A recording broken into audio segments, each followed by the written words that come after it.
She's great. She's a little cutie pie. She performs all over town, stand-up New York, and the comic strip. She's a very funny lady. Let's hear it for Julie Stern.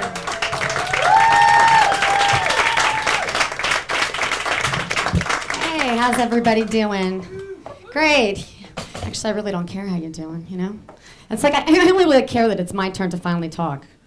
Seriously. You know, this is because I grew up in a family with a father who was a psychiatrist and mom who was a lawyer. I was cross-examined and analyzed my whole life. I mean, I couldn't get a word in edgewise. That's why I talk fast, that's why I interrupt everybody, you know? It's like I come home late from curfew, my parents would be at the door. My mom would be like, where were you? My father would be like, why were you there? Yeah, but they have a perfect marriage, really. It's like my mom has her own personal psychiatrist, and my dad has a patient 24/7. It's beautiful. Yeah, she's a really neurotic case, though. She loves to label everything. She used to send me to camp with Julie Stern labels on my maxi pads. My friends would be like, Julie, did you lose this? And she always vacuumed the house every night at midnight. Like when I was growing up, I never understood that. I just thought she was fucking weird, you know? So then I grew older and I learned about those large vibrating mechanical devices.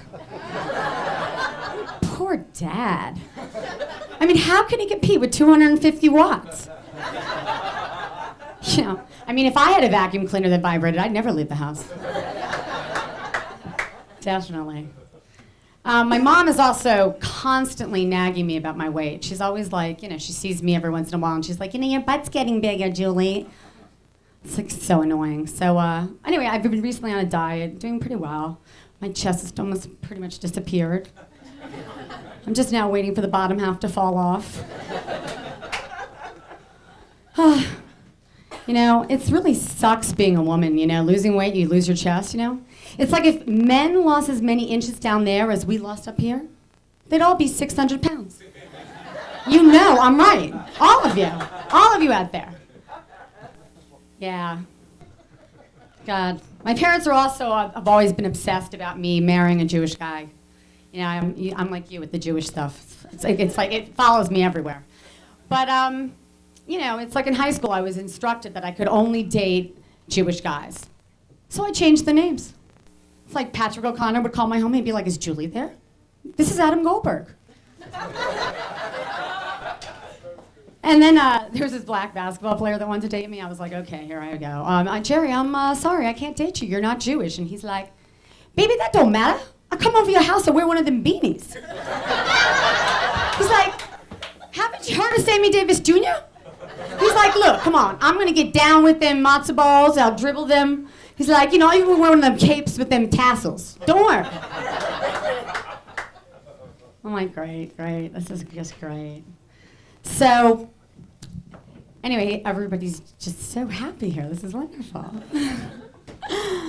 So I think that one of the funniest things about getting older is your parents start to care less and less. My dad could care less who I marry at this point, you know? He just really wants to get me off the payroll. You know? I come home last weekend and he says to me, so how's Salvatore? How's Tyrone? How's Ahmed? I'm like, Ahmed. You know, so I love living in New York. I think my favorite thing about living in New York is Italian men. Italian man out there. I love Italian men, really. I think it's kind of because they're like manly Jewish men.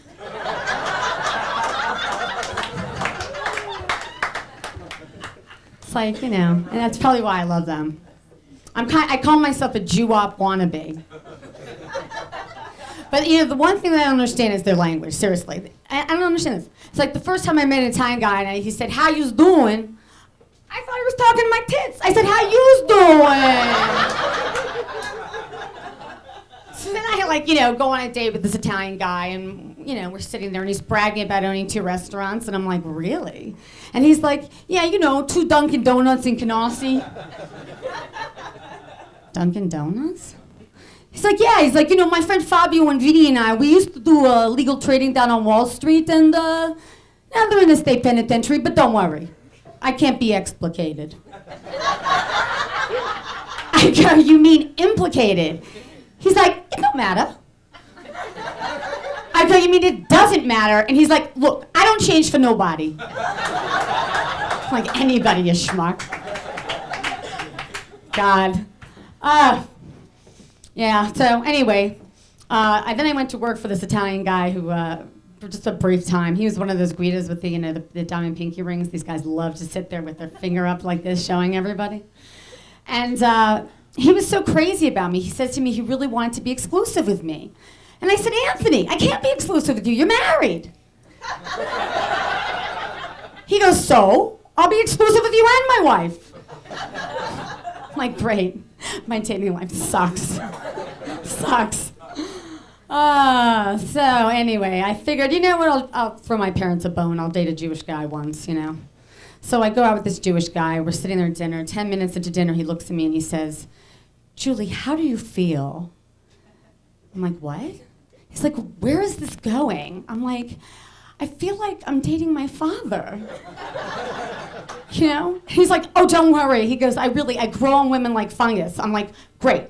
Dating this guy would be like having a permanent yeast infection, It was gross. I know, it was gross. It's gross. Anyway, but that was what I was thinking. I don't know, I'm moving to New York, living and dating here. New York is a tough place to date, I think, It's kind of like, I think of it as a warehouse of candy, Everybody's running around with ADD, looking for that special piece of candy.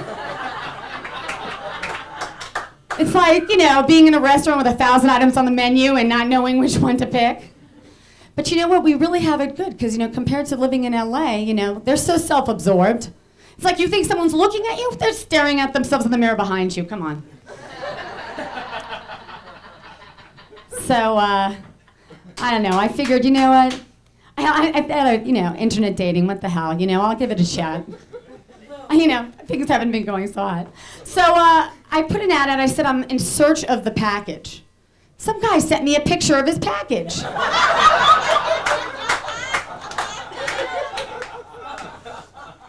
I was like, oh, great.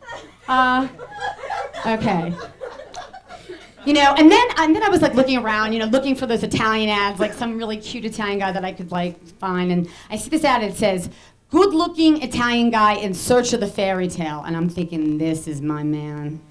So I write him and we get together, and 5 minutes after meeting, he grabs me close and he says, so, what would you like me to make you for breakfast tomorrow morning? I'm like, 2 eggs on toast, sends it over at 9.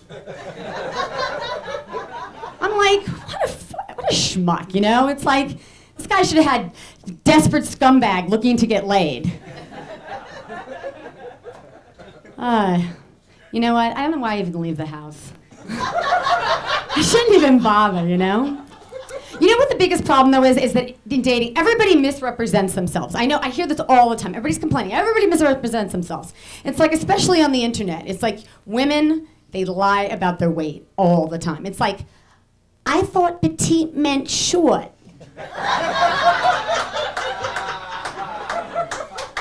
No. And men lie about their height, like especially Jewish guys, they're always lying about their height. Because they have a height problem. I don't know, it was maybe it's malnourishment in the desert, those 40 years, 40 nights, I don't know. But I kind of call it the Jewish 5'10", when they tell you they're 5'10", they're really 5'6". So, anyway, and the problem is nobody is willing to confront these people, so we have all these internet enablers running around.